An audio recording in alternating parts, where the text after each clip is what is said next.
Stepping into Hinugyaw Inn, your eyes are instantly drawn to the masterpieces in the lobby, the grand front desk, the lamps, the art pieces on the wall, and the luminous chandelier hanging overhead, all crafted from lampirong, or capiz shells.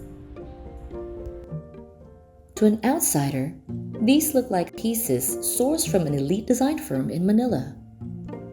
But the roots of these masterpieces lead to a humble workshop in Barangay Tagda and into the hands of Raimundo and Manuel.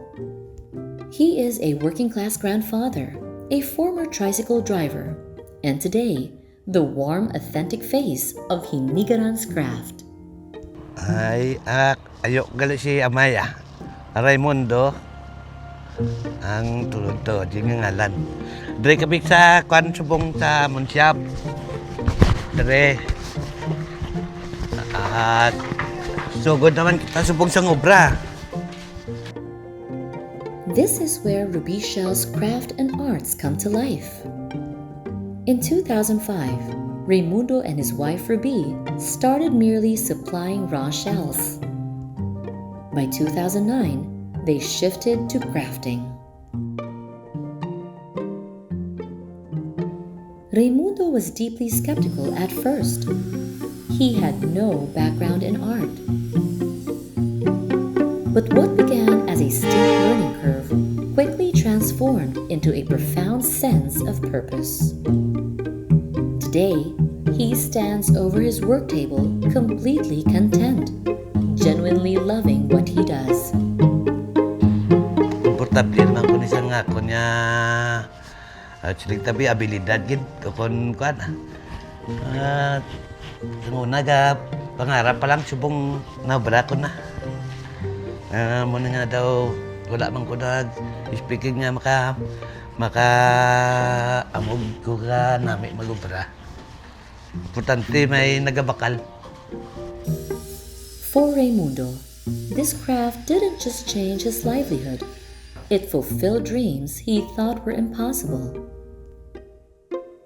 Sa una, daw may edad naman ko kung paano ko na makasakay sa aeroplano man. Pero tungkol sa nga ako yung obran hanggang kuhan sang DTI, nakasakay ko sa aeroplano, libre. Sa tungkol sa pagdigya-digya sa nga akong product, Manila. Alam mo na, nga ko, buhay na ko sa pangarap niya makakakuha ko ano pa. Nakasakay na ko sa aeroplano, doon ko sa una. Raimundo's joy has become a lifeline for his community. With continuous product development and training from the DTI and instrumental backing across local mayoral administrations, their small backyard operation expanded. Ako lang pasalamatan nga gintagaan kami bilasang ni Mayor Nadi Arceo kag ni Mayor namon Subong nga sila gid na ang nagano para ma-develop ang amon nga obra kag ginpahulam na nilang facilities dito sa amon kag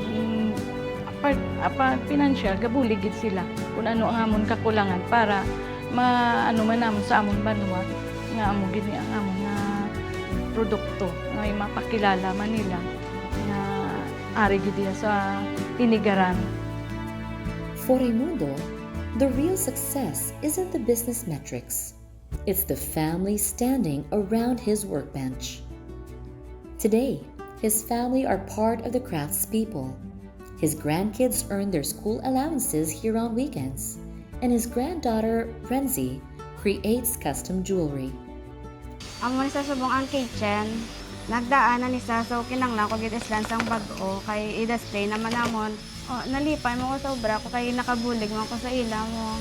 Kag kung wala ko klase gapuli ko kag magbulig mo sa ila.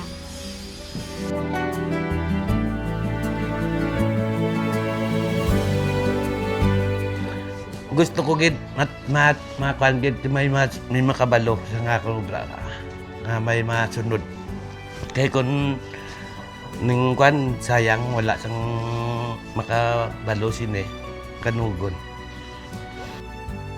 There is a profound beauty when a simple, working-class craftsman realizes the weight of his own God-given talent. Raimundo and Manuel didn't need a design degree to create masterpieces displayed inside the homes of hundreds of clients. All he needed was grit, a supportive family, a pivotal partnership with local government agencies, and the raw materials of his home province. His dream now is simple, for the orders to keep coming just so he can keep doing what he loves. Magsulod ko na sa hotel nga ako, makita ko na nga ako nga obra. Daw panagan ko daw ako man ang hotel nga ginatsundan ko. Kaya ti, ako ng products mo. Makita ko kita na ng front desk, chandelier. Magsulod ko daw bugalon man ko bala nga. Pero tinatanan ko na sa kapisan ta. Kaya kung magtinamaran ta, way man ta nagyapon kan. Pursige lang sa obra.